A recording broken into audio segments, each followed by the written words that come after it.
it, Barbie. Chloe. Period I, period period I, period period I, period period I, period period I, period period I, period period I, period. Got my name up in your mouth, you don't know no better.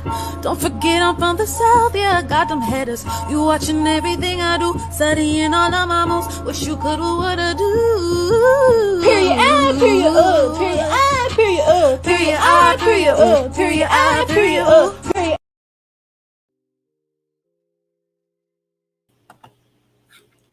Hello, litigators and opinionators. Court is now in session. Guys, today was some breaking news regarding the IDAHO4 tragedy, and I tell you, it made me feel just so distraught. The details that have come out today about this case. If Brian Kohlberger committed this heinous crime, he is truly a monster, a very evil, sinister person. So News Nation has talked to a source about some of the allegations of the orders of the murders that happened and kind of some details about what happened. Now, this information conflicts with what the coroner said. And in a way, I'm more inclined to believe the source over the coroner because there are indications that the coroner was not at the crime scene. She never came to the crime scene, allegedly. That's what I'm hearing.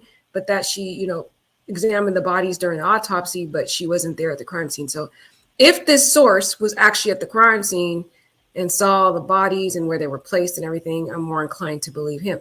But let's just talk about it, and then we'll hear from News Nation. Guys, it's so disturbing what's going on. So allegedly, a source is saying that, this is so sad, that Maddie and Kaylee were the very first victims that were brutally unalived, which is why, in my opinion, and we already talked about before, that Kaylee had most of the gruesome injuries. I think she was the targeted victim. I think Maddie was collateral. As the suspect went downstairs, there's allegations that Ethan was about to make his way out of the room and basically he had basically interacted and saw the suspect. So as he's walking out the room, the suspect's coming down the stairs. So the suspect ended up starting to stab Ethan because Ethan was a witness at this point. And as he's stabbing him, there's allegations that Ethan's throat was slit. That was the first injury. That was one of the allegations from the source, that his throat was slit, he was stabbed. And then I guess they started backing into the room where he eventually landed in his spot. Then Zana was next. But again, Zana was the last victim. That is the allegation from this new source. And we'll hear from News Nation that's going to talk about it. But Zana was allegedly the last victim, guys. And it's so sad that apparently she fought back so hard that she was grabbing the blade of the knife multiple times during the fight, to the point where the knife almost severed her hands. Or severed her fingers, like just severed her. It just, because she was grabbing, with force the knife. It's just so sad to hear those details, guys. I can't believe this. It's just so heartbreaking. What a monster to do this to these people. And then how there's some person, guys, some student going around trying to get their clout. And this student goes to Idaho University, and she is going around saying she saw Brian on the campus in the cafeteria area, and that, when she was trying to eat her food, he was giving her this death stare, basically, and he wouldn't flinch. He just kept staring and staring and staring at her, to a point where she felt uncomfortable and left the cafeteria. So she's trying to basically claim that Brian was on the campus. I don't know if I believe her, guys. There's so many people coming out with so many things. I feel like it's just clout at this point.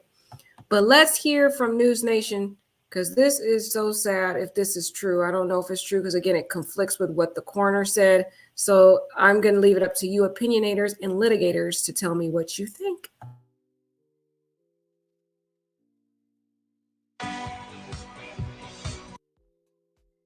We did not know. Let me lay a few of these details out, but I do want to warn you that this is graphic information and it is uncomfortable to hear this because we're talking about innocent kids who were killed in that home back in October. And not only that, this is evidence that likely will come out in court at some point. Whether it will be germane to who the killer is or not, that remains to be seen. But it could be evidence nonetheless. With that in mind, let me let you know what these sources have told News Nation. Number one, they told us that the victims, Kaylee Gonzalez and Madison Mogan, were killed first, and they confirmed that Ethan Chapin and Zana Kernodle were killed on the second floor afterwards. And these are some of the other details that they have released. They said that Ethan Chapin was killed in the doorway of Zana Kernodle's room before the killer set upon Zana. The sources say that it appeared Ethan had stepped partly into the hallway where the attack may have begun. These sources also say that Ethan Chapin suffered a slash to the neck. But I have to say that both of these details are in direct conflict with what the coroner had originally told us right here on this program exclusively. And also, they conflict directly with what police have said as well. And those two facts that are in conflict are that all of the victims were in their beds, according to police and the coroner. And according to the coroner, all of the injuries were stab wounds and not slash wounds. So there were a lot of dishonesty, I think, flown around this case, guys. And I wonder, it's quite interesting why there was a lot of misinformation given to the public about the manner of the wounds during the initial information that was disclosed. They even lied about what the surviving roommates being awake. So it's like there was a lot of weird lies that were going on at the beginning, so that it really just makes us question what is true and what is not, because it appears as though the coroner was saying there wasn't any slashes, but this apparent source, and it seems like it's a strong source, because News Nation, they be vetting their sources that has some direct knowledge into the case. So I'm just like wondering, was the coroner intentionally giving misinformation to the public at the time because the suspect was still out there?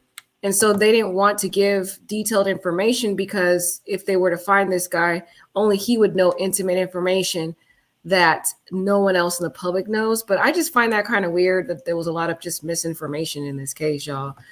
But let's continue on. So I just want to play for you exactly what it was the coroner said in her words.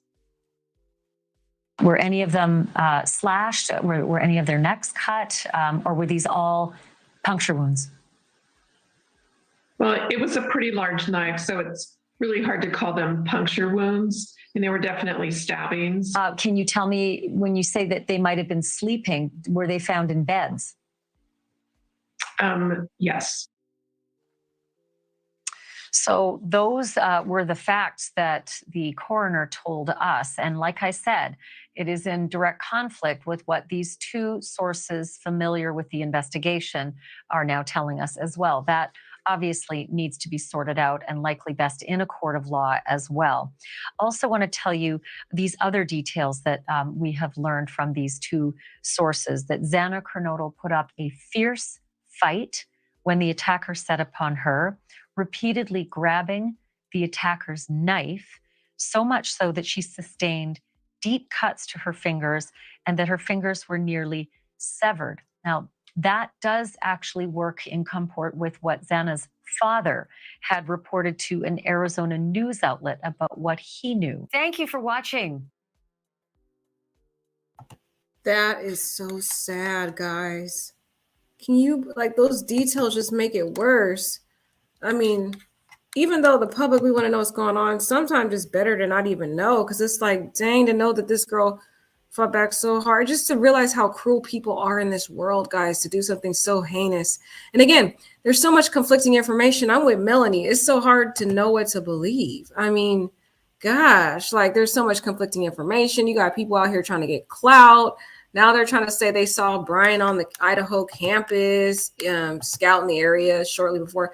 I don't think I believe that source, which is why I'm not going to spend too much time on it. But I just let y'all know, just so you guys know it's out there. Now, guys, there's some sad things going on with Zana's mom, too. You remember Zana's mom did that interview? I think I talked to you guys about Zana's mom and how the defense attorney that's representing Brian right now was shady, and she was initially representing Zana's mom and then just dropped Zana's mom like a hot potato as soon as Brian came along, like he was the king of Zamunda or something. But now there's some more sad things going on with Zana's mom, guys. I don't know if she's just dwindling down the spiral because of what happened to her daughter, guys. But Cara Conoto, mother of Idaho murder victim, was charged with trespassing. So she's still racking up criminal offenses, guys. It's so sad that Zana's mom is just, you know, I'm starting to think that Zana wasn't really close with her mom, nor was Zana's sister, because when Zana's mom did that interview, it seemed like Zana really didn't know too much about what was going on with her daughter. Like when they were asking her, when the interviewer was asking her questions, she was like, "Oh, I haven't talked to my daughter." And I just thought that was kind of odd because I'm like, Zana just passed away and you didn't talk to your surviving daughter at all. Like, I thought that was kind of interesting. So I think there might be a strained relationship because of some of the things that Cara's been getting involved in. But it's just sad that she's still, you know, just racked up a new case. So this is heartbreaking that the mother of one of the 4 slain University of Idaho students is in jail after being arrested earlier this week. And you can see her there. I just really pray for her, guys. This woman is just having a hard life. You could just see it in her face that she's really having a hard life and dealing with some struggles. And I just want the best for her. I just really hope something good happens for this woman because it seems like she just can't catch a break. So this is the booking photo of her. It shows Cara Conoto, the mother of one of the 4 University of Idaho students who were slain in past November. She was arrested and charged this week with first-degree criminal trespassing in Washington State. Wow, guys. So she went to Washington State. So now I'm wondering, did she go to Washington State to look into maybe Brian and then ended up getting caught trespassing? Maybe she was trying to investigate what happened. Maybe she went to the university. Who knows? That's the question I have because we know that Brian's connections was there. So I'm wondering if she went there to try to find out answers, you know, figure out something about her daughter. It's just a question that I do have. But I just feel sad for this woman, guys, because she just can't seem to catch a break. Yeah, she definitely does, in my opinion, Rambo. I agree with you that she does have a drug addiction. You can definitely see it in her face. I just wish that she could get some help, guys. I just wish that she could somehow get into rehab or something, man. But she seems really, really hooked on whatever she's on. Yeah, like Melanie said, sad the demons she is fighting. God bless her. I know, God bless her. I hope she survives, meaning I hope she doesn't end up, you know, making a mistake. You know what people do? They do drugs. So Cara Conoto, also known as Cara Northington, is in the Spokane County Jail in Washington. Online records show she was booked on a charge of first-degree criminal trespassing on Tuesday, and her bond was set for $250. Details about what prompted Conoto's arrest were not immediately clear, but records indicate it took place in Airway Heights at a city west of Spokane. I wonder why she was in Washington, though, guys.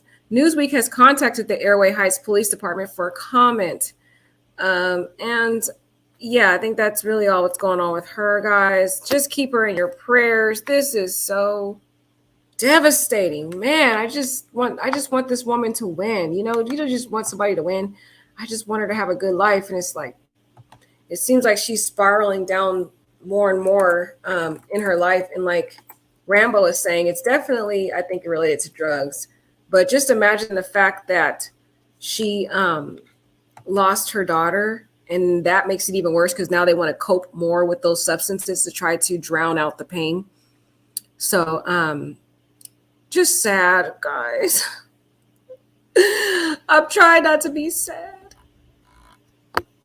But yeah, let me know what you guys think about this information. This is just crazy. Melanie says, right, but she has to want it. Right, she has to want to change. And it doesn't seem like she really wants to. It seems like she's really buried down deep. It looks like she chose, and I'm going to keep it real, y'all. It looks like she's chose the drugs over her kids. She put the drugs first, which is why I think she has a huge strain in her relationship with her kids. I don't think they even talk to her. It feels as though they just kind of been with their dad because based upon the information from Zana's friends, Zana's dad was a single father. So it appears as though Zana's father was taking care of Zana and her sibling. And it looks like Zana's mom was just too focused in on doing her drugs and being focused on that and not even really trying to really be in her kid's life. So she chose and put the drugs above and beyond her kids.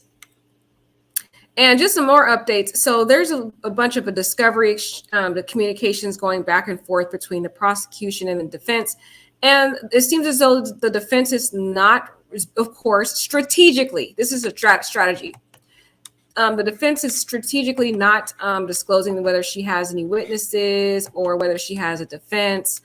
I think she's already figuring out what she wants to argue, but she's going to hold her cards for as long as she can. So as it stands now, she's not giving any information to the prosecution. She's just kind of playing it cool. And it's like, oh, I don't have anything. Oh, I'm just going to call you the witnesses you call. You know, this is kind of like the traditional discovery exchanges right now. So defense is doing her typical defense strategy of holding her cards, not saying anything, going to hold it as long as she can. But I'm pretty sure she's working on a defense as we speak. So that is some new information that is unfolded. It's not really much of anything of material information, but that is some information regarding the information that has been released. So you guys, this is just sad about this mother and sad about the details about what happened to Zana and Ethan. Guys, can you believe it? Can you believe it? The more we hear about this tragedy, the worse it gets. That her hands were almost severed. Are you serious? And that Ethan's throat was slashed. Well, that makes sense for, I wonder if all the victims' throats were slashed. Remember that we can't really even believe what the coroner said at this point. So at this point, what she said is thrown out the window because I don't know what to believe with her right now.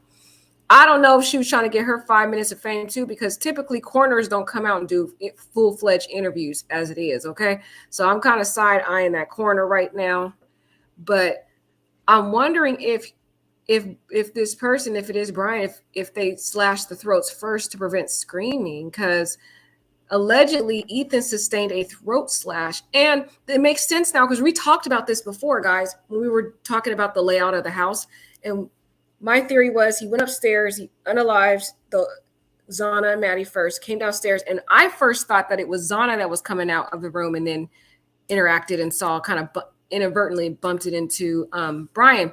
But now what this source is alleging is that it was actually Ethan who was walking out the bedroom and basically inadvertently collides with the suspect. Basically, they see each other, eyes meet, and then that's when the attack happens. And Ethan gets attacked, and then that's when Zana, of course, she sees it, and then she's attacked.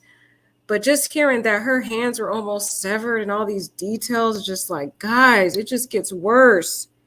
This is such a heartbreaking story. It just tears me up, y'all. Hi, Brenda. Hi, love. Hey, how are you? Welcome to the chat. It breaks my heart to think of the fear they were feeling in their last moments. I know, Melanie, people are so cruel in this world, right, Melanie? How cold people can be and merciless. My gosh, they must have, I can't even imagine what fear they may have been feeling. Oh my gosh. And how the thing that makes me so irate about this case is that all these sources are coming out with all these fake rumors. And it's like they're kind of making a debacle of this tragedy. They're making a joke of it, you know? And it's like, you don't know what these people went through. The most horrific, terrifying experience, last moments of their life. And I just think, do people realize that when they make up these stories, or they just have to get this 5 minute of fame to get this one interview so their name can appear on a newspaper or whatever, an article? It's just like, I just feel some people really don't empathize with humanity. And I find that very sad that we keep hearing all these fake rumors. I honestly don't believe this new rumor that Brian was seen at the Idaho campus, guys. I think it's a lie. I think it's a lie. But again, I told you guys the information so you guys can be the opinionators and the litigators that you are and you can decipher the information, but allegedly some clout chaser at the Idaho University is claiming Brian was seen at the Idaho in the cafeteria somewhere, just staring down people with this deathly evil stare, sinister stare, allegedly, and that it appears as though he was stalking the girls or whatever. I question whether I believe it, guys. I question it.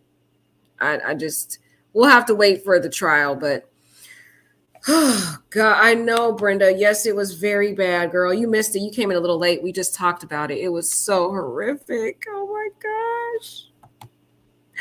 This story really hurts. All right, guys, that's the new update so far. And y'all already know, if you guys watched my other video, that Brian's got this weird, obsessed woman who is in love with him, allegedly. So you guys need to definitely check out that video. This story just gets worse and worse. All right, take care, my loves. Have a wonderful night. And remember to litigate your case with dignity and grace, which means be kind and courteous in the comments. Take care, loves.